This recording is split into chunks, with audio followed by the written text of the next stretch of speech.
So good afternoon. My name is Melanie Turner. I'm the Director of Network Operations and Design at Complete College America.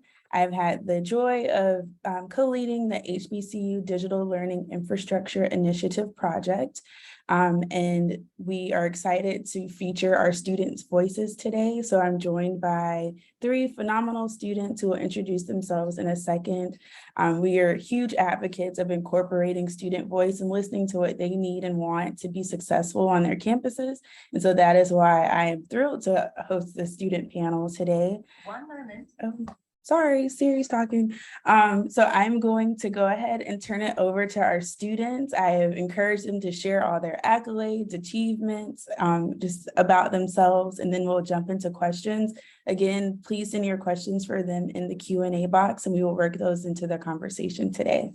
So Jordan, do you want to start us off? Yes, I can. Well, hello, everyone. My name is Jordan Smith, and I'm currently a senior biology major at Fisk University in Nashville, Tennessee.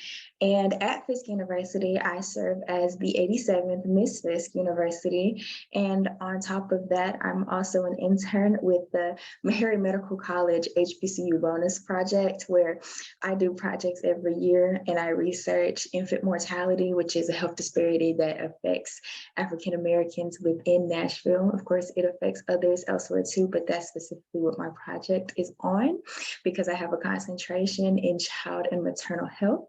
And I also serve as the president of a college ministry named Every Nation Campus Ministries here on Fisk campus. And it's actually global. So we're a smaller part of a big community.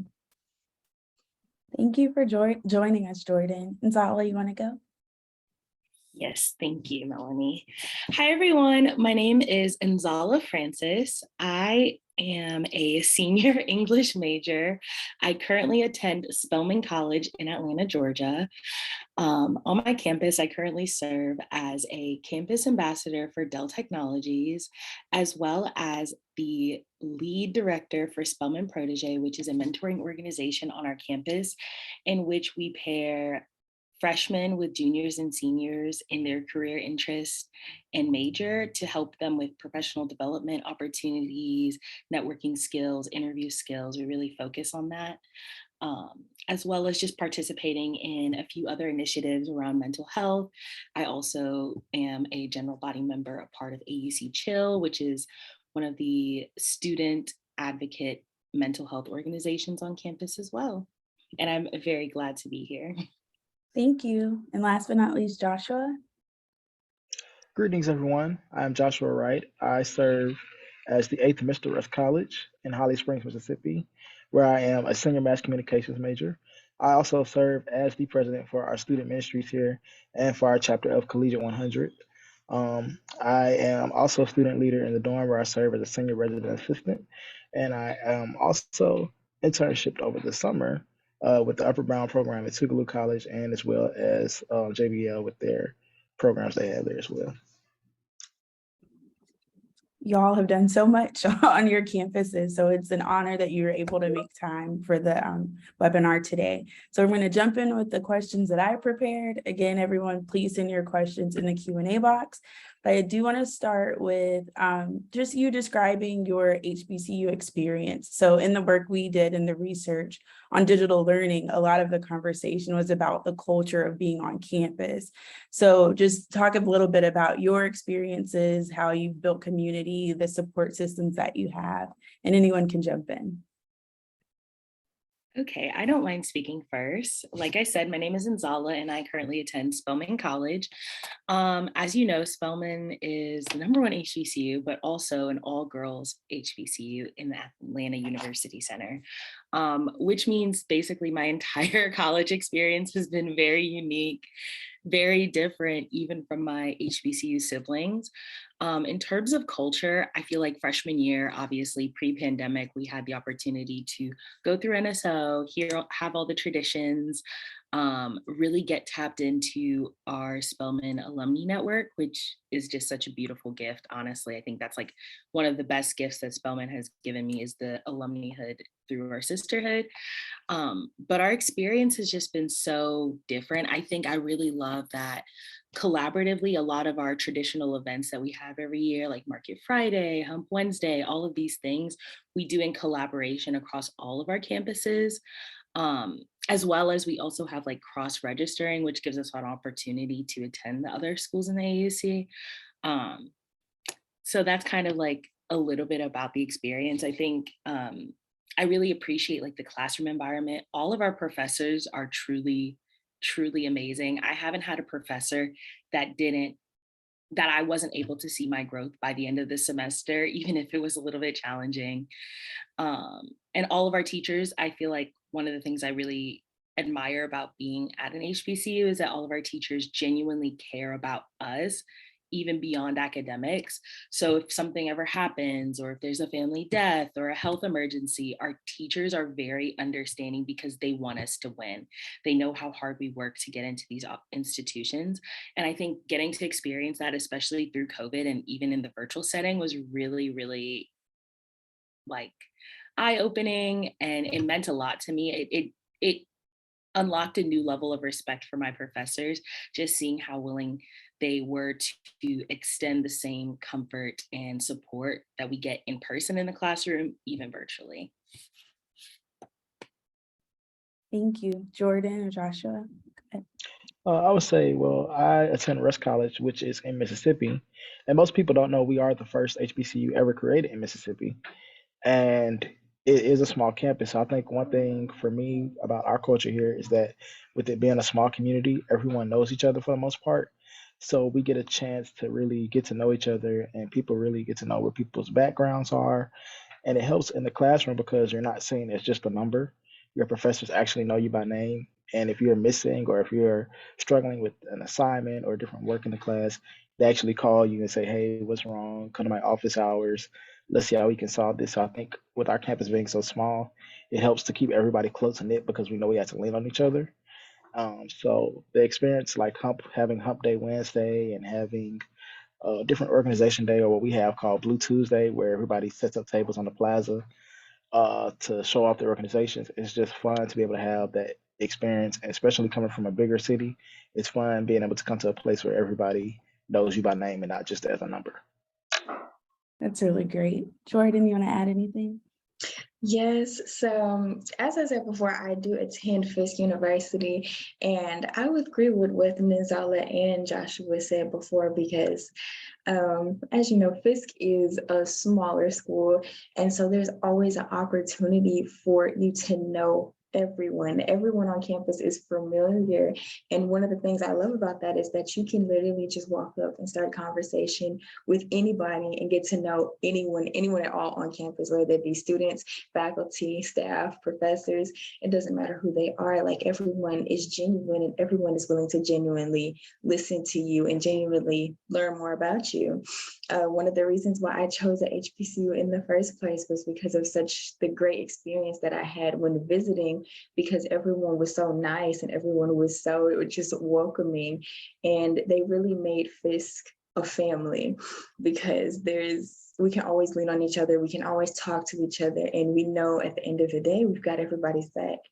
And even our professors are like that with us. Like our professors know us, and a professor one step ahead of a phone call, they'll find out where you are, they'll knock on your door and ask, why weren't you in class today? And that's just so important because you're not, like Josh would say, you're not seen as just a number. You're seen as an actual person, a person with goals, dreams, and a person who can reach success, a person with potential. And so at a HBCU, I feel like everybody there is trying to push you forward to be the best person that you can be and to eventually be the best scholar and the best professional that you can be in the future, because I think only greatness comes out of HBCUs. Great. It's all so exciting. I see we were joined by another one of our panelists. I just want to open it up so you can introduce yourself, share your accomplishments at Xavier, and then we were just talking about why you chose your HBCU. Absolutely, yeah. My name is Muna Chimso Ugo, but Muna for short, and I attend Xavier University of Louisiana. I have the pleasure of serving as the student body president here, Student Government Association. I'm a senior public health pre-med major with minors in like chemistry and international affairs. Uh, and yeah, that's just a little bit about me, intro part. In terms of why I chose Xavier as Xavier or an HBCU in general, I'm an international student, so I have a different experience. I didn't know what an HBCU, what the phrase HBCU meant up until like I actually got into Xavier, and I got an email talking about welcome to the number one Catholic, the only Catholic HBCU in the nation. And I was like, what does HBCU mean? And so but when I found out what it meant and what I was looking for in an institution here in the United States, I knew I wanted a space where I didn't feel like a minority, especially being an immigrant and also being, a Black person too at the same time. And so, as I started to, get into other schools and explore what an HBCU truly meant. And I actually got on the phone with one of an alumni who was here, and the admissions office did this thing where they had you talk to students uh, who were coming. And so I decided to talk to an alumni, and she was just talking about her experience and how, she works. She's a doctor, and like three of the physicians there were also for Xavier graduates. And then we had this stats about like creating the largest number of African American doctors, and really just a space where I could come because I had schooled abroad. I did study abroad in the UK, but those spaces weren't spaces that looked like me. And so I really was, I feel like that's a common theme with a lot of us who came to HBCUs. So I really wanted a space that really looked like me, but also a space that had some, our president is a Haitian immigrant too. So a space that could also speak to that immigrant part that also was welcoming of different cultures. So even though we're Black, there's diversity in being Black too. And also, of course, the pre-med program, like the STEM program, is really strong. So of course, there was that part to it too. But yeah, I think that's a summary for that. Yeah, thanks. So you all talked a lot about the community, the supports that you have. I'm curious what that looked like during the COVID-19 pandemic when everything had to move to a virtual space. How did you build that community? How did you feel supported? What did that look like? For me personally, I would say GroupMe was a heavy tool for us, for my peers and I to stay contacted with each other. We really had to lean on each other with how to figure out how to get in touch with professors for assignments and stuff of that nature. And our professors also use GroupMe a lot to check on us outside of class to see how we were doing personally and how our families were doing. So that's what the support really looked like. And as far as administration from the school, they also sent out updates and reminders and stuff of that nature and made sure that everybody had a smooth transition virtual. And for students who didn't have a computer necessarily, they made sure that all students were supplied with a computer as well. The transition for virtual within the AUC was very similar. Our teachers were very supportive and understanding. They wanted to really ensure that we got still top quality education, even though we were working from home. But they were very understanding. I think that they really tried their best to learn the resources and the uses of technologies, especially the teachers that were not, traditionally doing that in the classroom. They were very understanding. Many of them didn't require us to have our cameras on. They always had open office hours in terms of us communicating, like if we're going through something. We utilized GroupMe a lot. I think one thing that my friends and I realized like that was really helpful was like hopping on a Zoom call or like a FaceTime call and like doing our homework together, just to feel that sense of community. And then especially in terms of like being in organizations during the pandemic, I was a part of like 3 different organizations. So it was really important that we wanted to try to have as much engagement. Although we know like it's not as exciting to like get on a computer and like be on a computer talking to someone through a screen, but we tried to do like really fun and engaging things. We would have like a lot of serious chats and like sister chats and just a lot of opportunities for people to freely speak about how they're feeling during the pandemic and their mental health. Our school also provided us with a lot of resources in terms of still having like virtual counseling sessions, as well as they were able to secure us a Peloton subscription, just so that way we could remain being active while we were at home.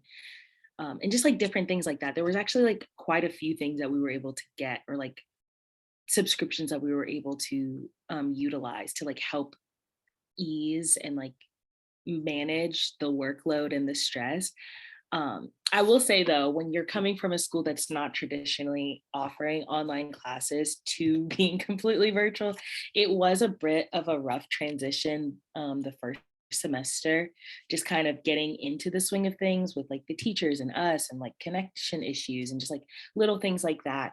But they were very understanding. And I think that that's one thing that most of us can say for like our HBCU experience, is that our teachers are genuinely understanding because they genuinely care about us. They want to see us succeed.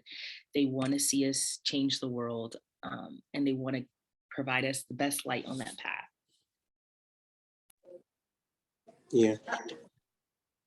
For us, it was really similar to, we sort of went virtual in the middle of the, I think, spring semester when, that February period when COVID hit. And so, everyone went home. But we actually got back in the fall. I know some schools were completely virtual for the fall and spring, but we were back in the fall, which was unique because a lot of schools were virtual.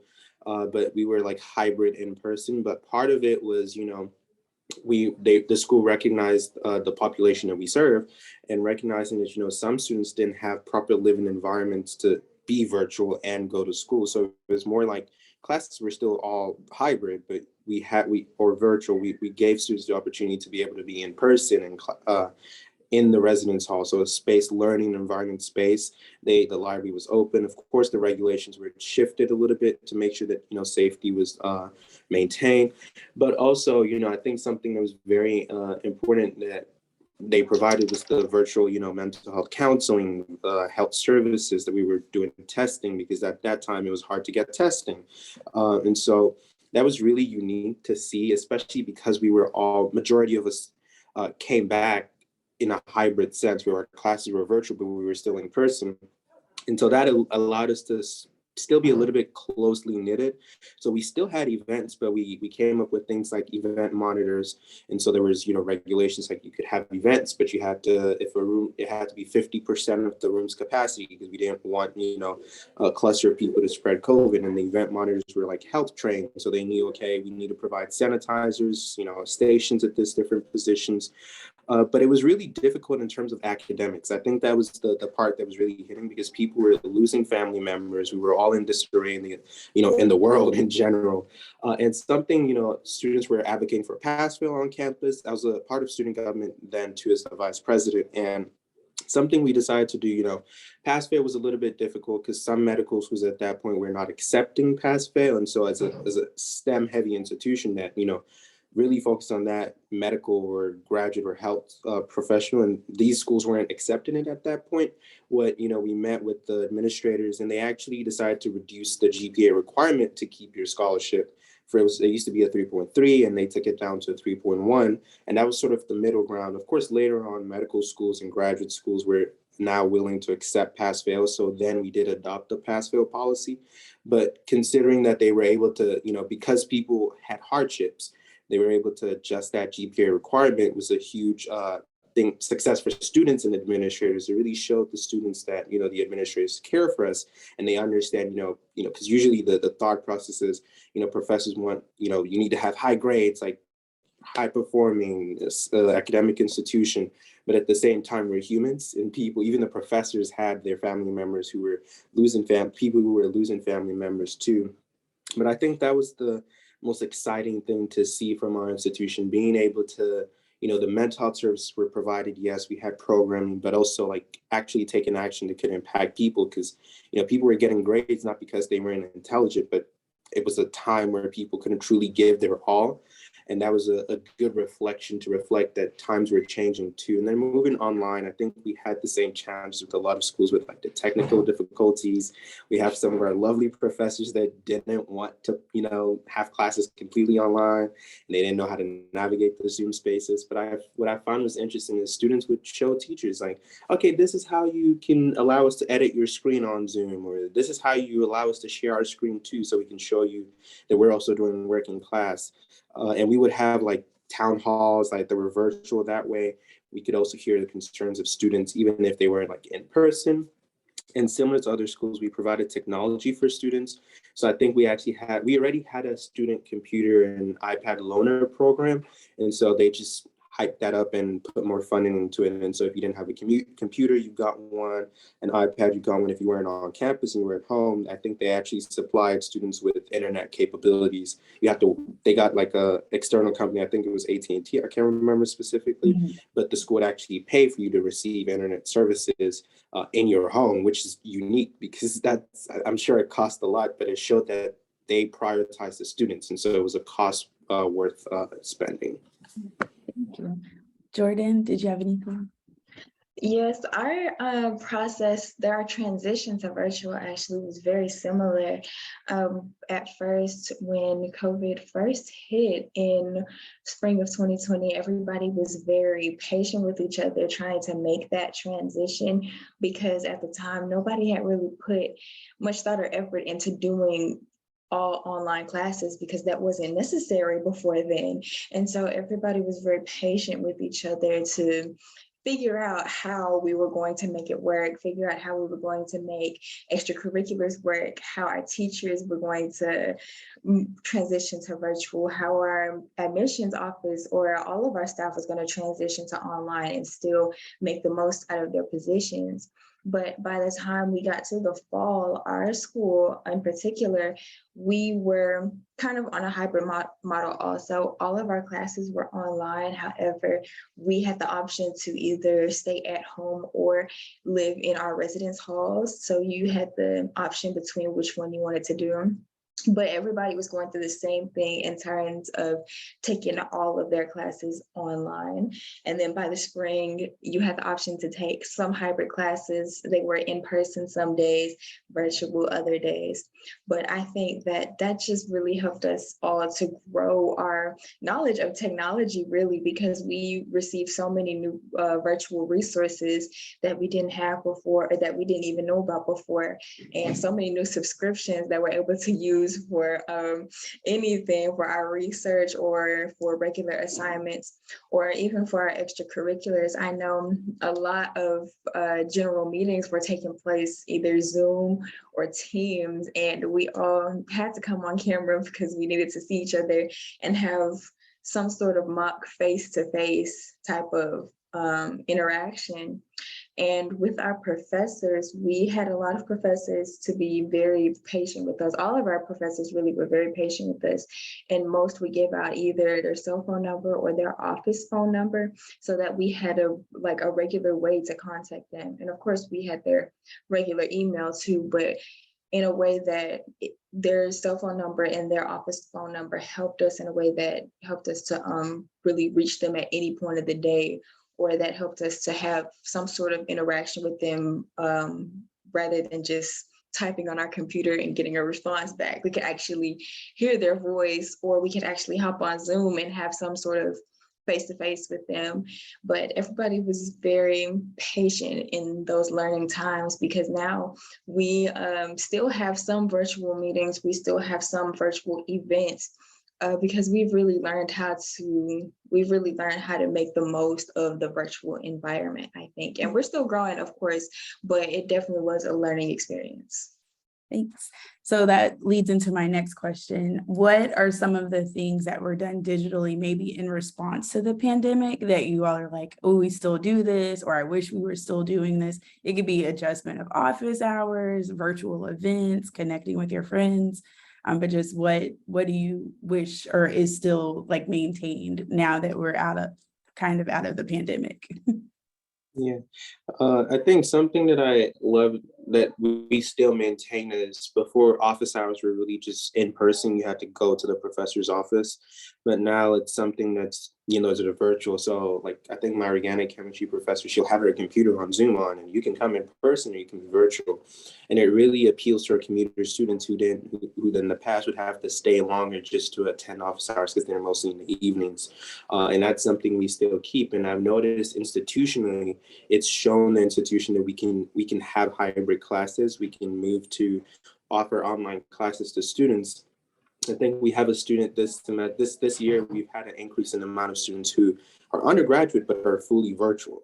The courses are unique to them because they're probably all in the same major, but the fact that we can offer that now, in the past we only had, I think, you could count the amount of hybrid courses. We didn't have any fully functional online course for the undergraduate level.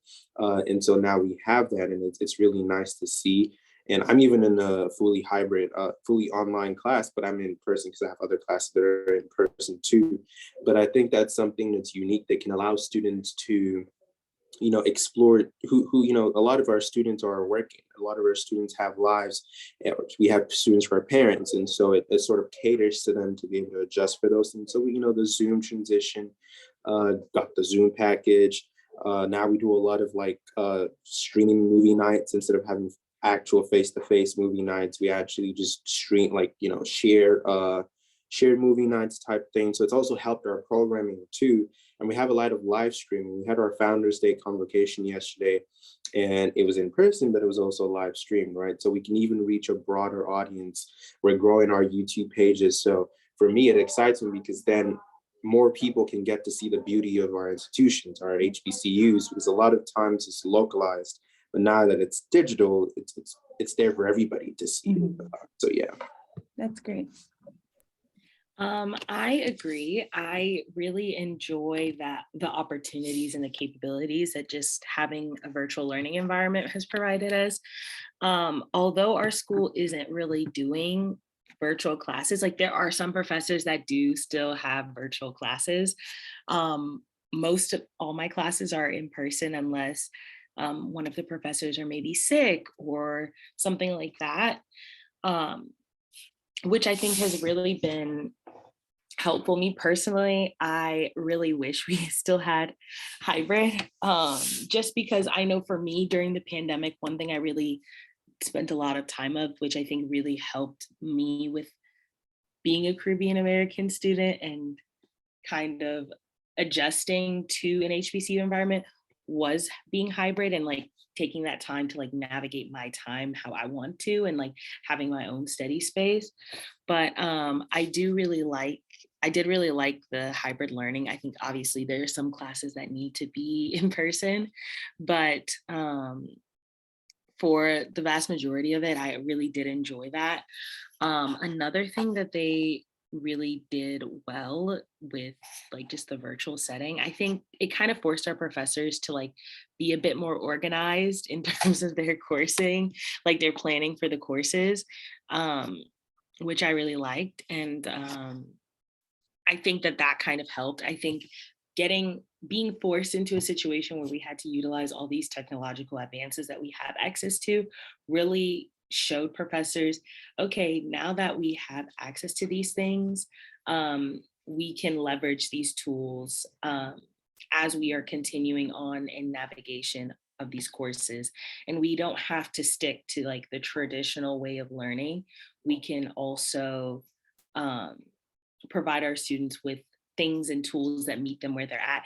Also, a lot more teachers are willing to allow students to utilize technological forms of studying or note-taking or that kind of thing, which I feel is really great because that caters to different students' learning needs, which is something I'm really passionate about. And so, yeah, that's kind of more so the side of it. We also did do the pass-fail situation during the pandemic. But I primarily really appreciate how things are now. I like that or I liked when we were hybrid. I like that if you couldn't come in or you were stuck in traffic, you didn't necessarily have to forfeit missing class completely. So for our university, we have transitioned this semester back to fully in person. And before, of course, we had a few select courses that were offered online, either only online, exclusively online, or you had the option to take a section online. And of course, those are still the same. However, all of the courses that were being offered online when we were in social distancing, those have transitioned back to in person.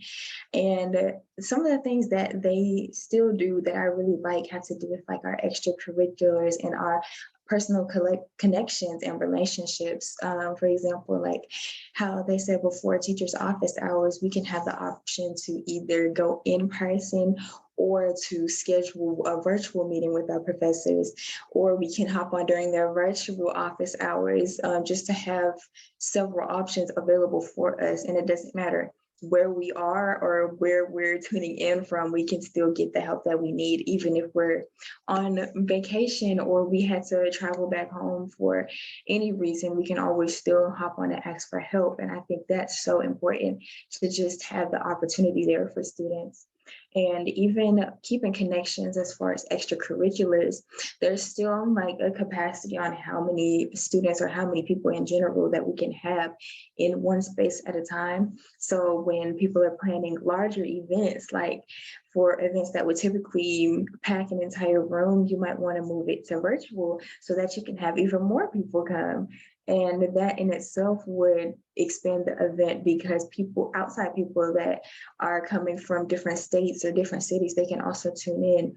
And that I think helps with outreach, because even some of our traditional programming, such as convocation, our opening convocation, or our Jubilee Day convocation honoring the original Jubilee singers, those would be held in person, but also live streamed on our YouTube channel so that everybody can tune in no matter where they are or what they're doing. Everybody can be in the know of what's going on. And I think that's so important, to make sure that we're all still connected, because even though we're back in person, we still want to keep the traditions and values that we held before, of trying to keep everybody connected, keeping everybody together so that nobody feels left out or so that nobody's slipping through the cracks. And I really think that those things help with keeping people together.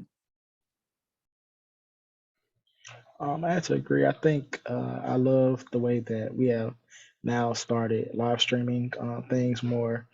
And as far as being classes that we have the option of being on campus, but having some classes that may be still offered online, I think that helps for a school that really didn't have an online system of doing classes online at all, for us to be able to make that transition and to be thinking about, hey, how can we put online programs for complete programs on? I think that's great. But one thing that stood out for me was the way that we were able to have events for students online. So students were still interacting with one another virtually. So I think that's one thing that I love, because it helped us really to grow closer as a student body and make sure that we could check in on our peers.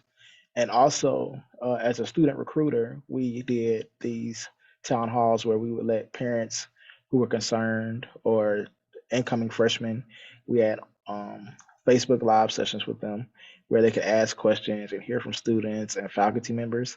And I think that really helped with outreach and recruitment, because it lets students know, yes, you can still come to college even though there's a pandemic going on.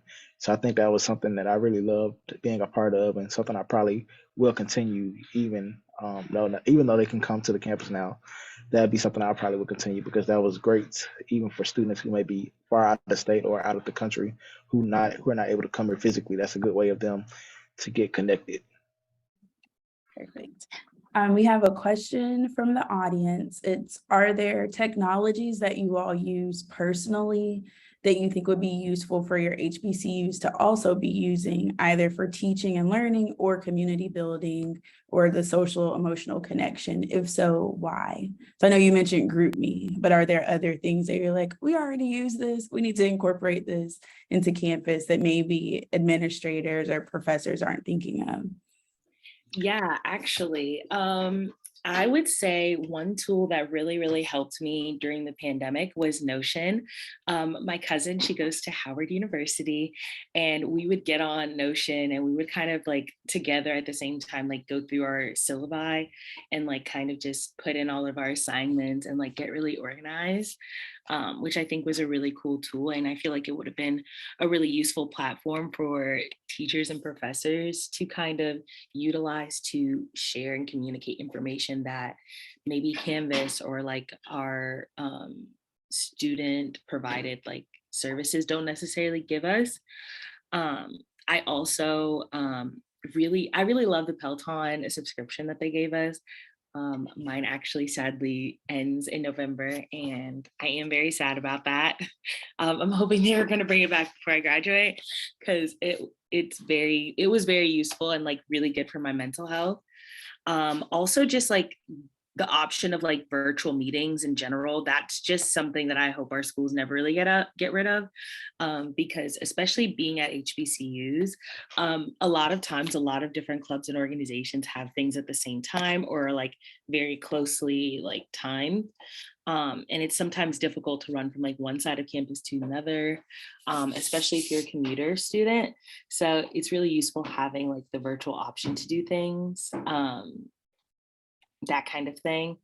I would also just like to see more professors encourage us to utilize iPads and that kind of thing. I'm pretty sure Spelman did something where they offered like computers, but I don't know that they did maybe like a loan program or anything like that with Apple. I think that would be really useful because like I have an iPad, but I got one like when I first started college, and it's been really helpful in general. So those are just like my things. Thank you. Yeah. One Yeah. thing that really helps me during one educational tool actually that really helped me during the time where we were completely online, it was called Flipgrid. And I'm not sure if anybody's ever heard of Flipgrid, but that tool really, really helped me. It's an app and a website, but specifically for class, it really helped me to get adjusted to online learning, because personally and I still am a very visual learner. And so actually being in person, being in a classroom is what helps me learn best. And Flipgrid was kind of what helped to simulate that as best as possible, rather than just constantly looking at canvas.com, looking at just words on the screen, or just looking at Zoom and watching our professors like lecture to us via Zoom.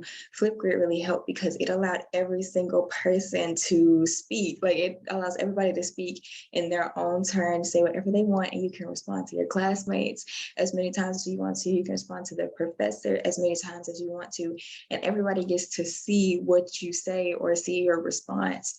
And I just think that's so important because especially in an online environment, a lot of students might have either anxiety or they're just shy and they might not want to put themselves out there on a virtual format like Zoom or Microsoft Teams. But using Flipgrid, that can be an opportunity for them to finally say what they want to say in an environment that's not pressuring or that's not giving them any sort of outside pressure to say the right thing. They can film a video as many times as they want to before they have to put it on there. And another thing that also really helped me during the virtual environment was our school offering virtual tutoring for every student. That was very important because in-person tutoring was so important to me. And so going to an online version, like it was very helpful. It was something that was very necessary as well, because I know during my year that I was virtual, which was my sophomore year, I was taking some of my hardest courses. And of course, the university recognized that some people are still going to need help, even if we're in a virtual environment. And so that virtual tutoring offered me essay help. It offered me help with my assignments, help figuring out how to learn and digest each lecture, each chapter of our textbook. So yes. That's great. Muna, it looked like you were going to jump in. Yeah, I was just gonna say, I think while we offer live streaming, it's mostly for events. It'd be nice to have when we have in-person event lectures, for there to be a live streaming version. So that way, we have cases where people can't come to class because they have an accident on the road, or they're sick, or someone's on their period, or etc. But instead of that being an absence, like, let's give those people an option to be able. It's more of a technological thing, like just building the technology in the classes to have the camera that's also live streaming there. I know our professors have issues; they don't want people to not come into class. But if you live stream it, you don't have to like release it afterwards, but they can at least watch live while the lecture's going in. And I know there's some cool technology where even when it's live streamed, they can still actually participate, like raise their hands and ask questions. Because I know one of my friends at USC, like they have a similar format. And so it doesn't take away the part of being, current and there present at that time when the lecture is going on, which is a concern some faculty have. They don't want students watching it later because it sort of takes away the point of it. But if it's live right there and then, they can still ask questions and those different things. So I think we've incorporated live streaming for events, but if we can incorporate live interactive streaming for lectures too, that would be something to see that would be nice. Joshua, do you have any tools you're using over there that you wish your campus used? Yes. One thing that we do use that I really like is called an owl. It's a camera. And so the teacher sets it in the middle of the classroom or the front of the classroom. And while she's lecturing or teaching or writing something down on a whiteboard, anybody who does not feel comfortable being in class, they can be on a virtual setting, and they can literally watch what the teacher is doing as it happens. And also, when anybody talks in the classroom, the camera automatically moves to that person. So you can see that person talking just as if you was in the classroom. And I think that really helped because the students who do better in the classroom, it really helps for you to be able to sit there and see what is actually going on and actually learn. And even though we do put the recordings to be able to be played back, you can also sit there and watch what's going on. Or like for teachers who may have office hours, they also was able to use like a whiteboard setting on Zoom and things of that nature. So they could also reteach the lesson for a student if they needed time after class. So I think that was some of the tools that really helped us and that I think that they still use that I like for them to use. Yeah, that sounds so interesting. I know back in the day when I was in classes, I would take my little tape recorder, but I feel like having the visual aid of seeing the board, seeing other students in class would have made it a lot more engaging than just listening to voice recorder in my headphones. Great ideas. Another question came in, define what student success or what success means for you and how your HBCU and digital learning may impact that.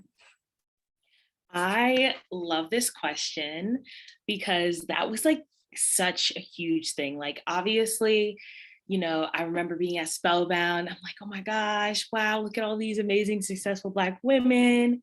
And then like coming in with class of 23, like everyone in my class already has done or is doing great things and has only continued to do that throughout our matriculation. And that's what I like, one of the most precious things about like being at a HBCU is getting to see all of this Black success. And it's really a beautiful thing. But I think one thing that it's so easy in an HBCU environment to get caught up in is comparison. And so I strongly encourage everyone to define what success is for yourself before you get to college, while you're at college, and before you graduate, for sure. Because someone else's race is not your race. Someone else's path is not your path.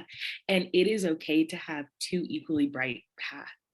Like, there's enough space in this world.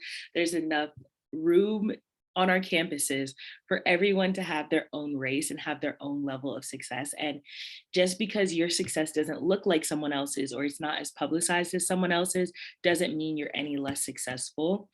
And that's so, so important. That was something that I really did lean into and kind of learned once we got off campus. And was in like the midst of Zoom and like COVID and everything like that. I had to realize like my learning style and what my learning needs were drastically changed.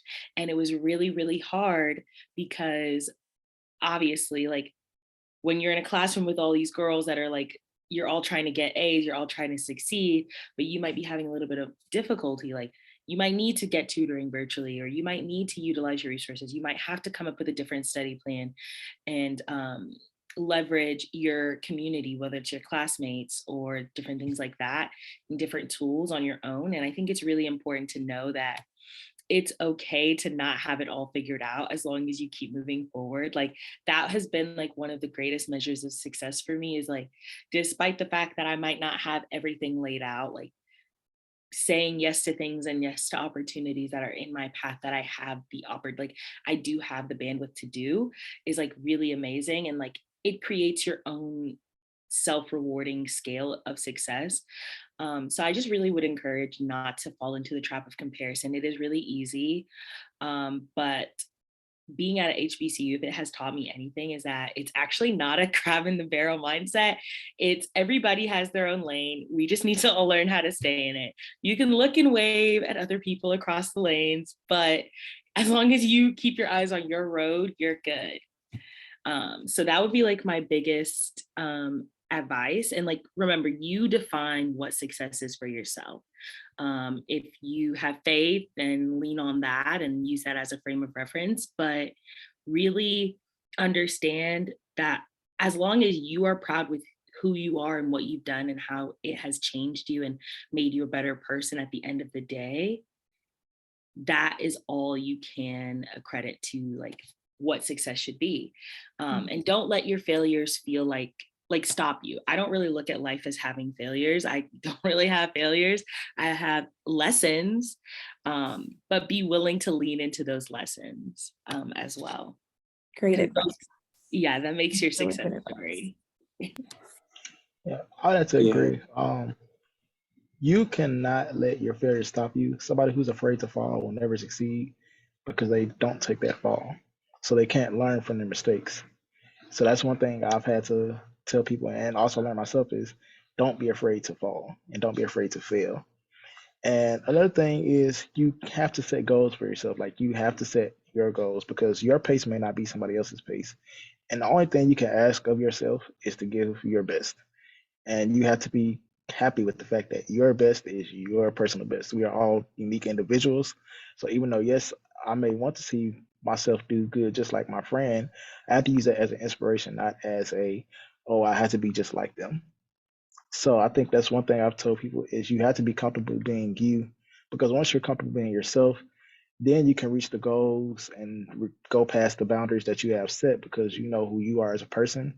So you know what your value is. And so you know how to use that to get the best from yourself. So that's how I would say it's the advice I would say is the best way of trying to measure your own success and how you can reach your limits. Lots of notes of self-reflection and knowing who you are. Muna, you're Yeah. gonna go. Yep. I think if anything, if COVID has taught us anything in the way we've been dynamic with the use of technology, I think for our institution and for everyone, everything everyone said is totally valid too.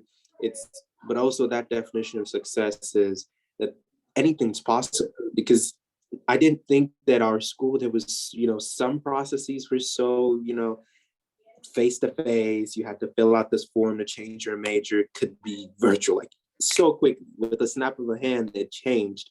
And I think with that, it's shown that, just like technology can create possibilities, you can now meet with people who are in different places.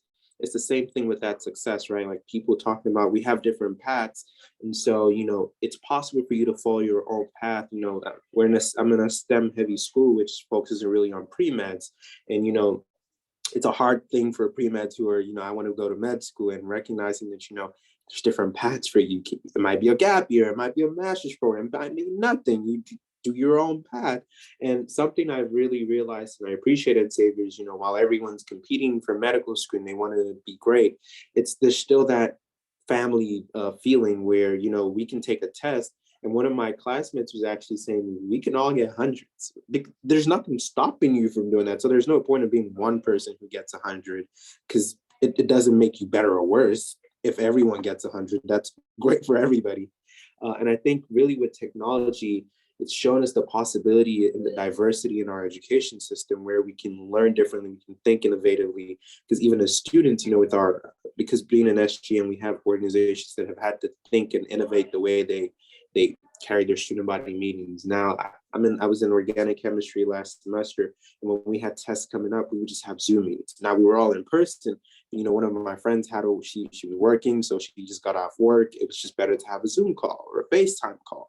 I think it's shown us that it's really, you have the ability to sort of shape what your student life experience looks like and influence what that success really looks like, right? So each person can define what that success is, but technology has shown us that once you define it, you have the resources you need to be able to achieve that possibility. Yeah, I totally agree. And to me, success is really setting out to achieve a goal for yourself and actually achieving that goal, or rather being the best version of you that you set out to be.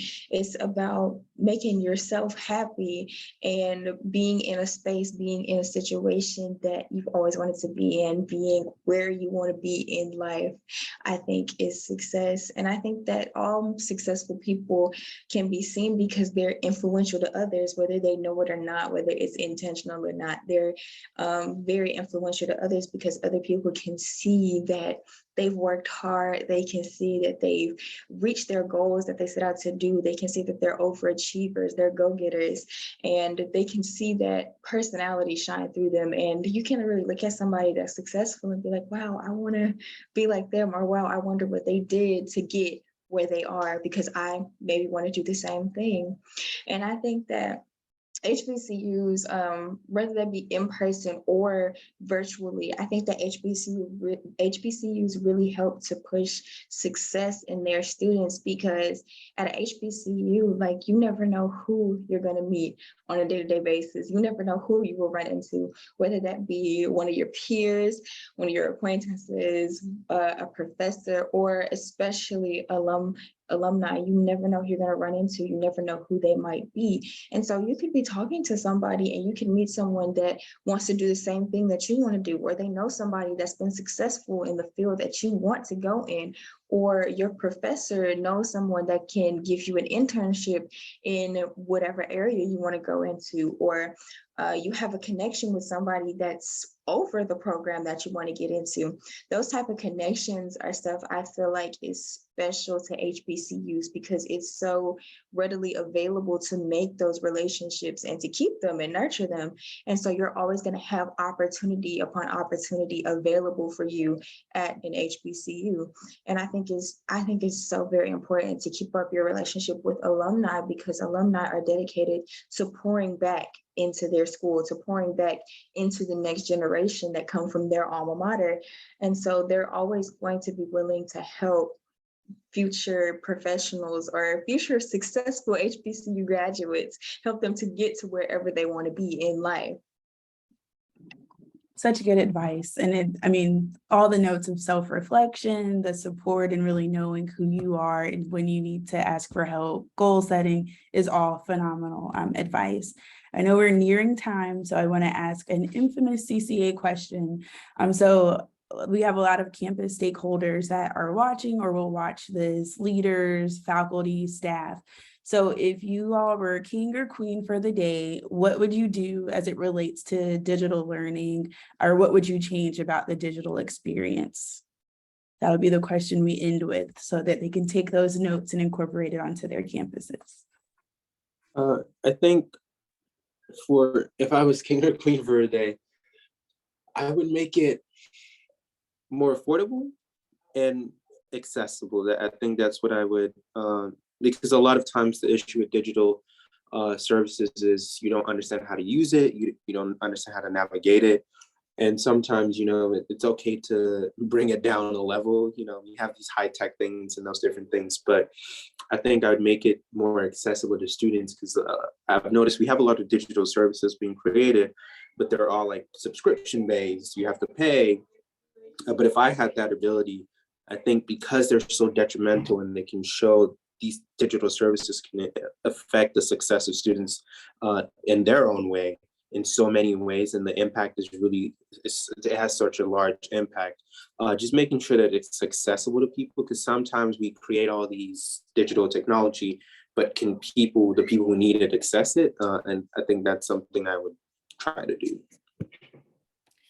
As a queen, I would agree. I think accessibility is very important, as well as usability. So I would want to create some sort of system where there's an option to create a customizable plan that provides students with the tools that they need in addition to the technology.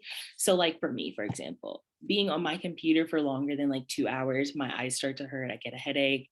And especially during midterm seasons, like I am in now, I really rely on having my blue light glasses, which was an additional expense out of my own pocket, which I'm very grateful for. But like just little things like that. Also, I guess maybe like on our campuses, making like, or like in our libraries, even making guest services a little bit more user friendly. And then also like figuring out a way to maybe include some of like Muna was saying, like the subscription side of things, including some of those resources in maybe like our student plan or something like that. So that way we can leverage things and tools that are really helpful. Because like I'm thinking like another one of the things that we got access to during the pandemic was like Grammarly, like a Grammarly subscription. And as an English major, but for every major in general, that just having that added support in communication is really helpful. And so just like a few things like that, just making sure that we have like additional tools that are supportive. So like if we get an iPad, like a protective case or like a keyboard case or like things like that would be what I change. And then creating customizable plans that we can add on to our enrollment fees instead of having to pay new things as we go. Personally, if I were queen for a day, I would want to create a new program that's very user-friendly, but also increases and maximizes interactiveness.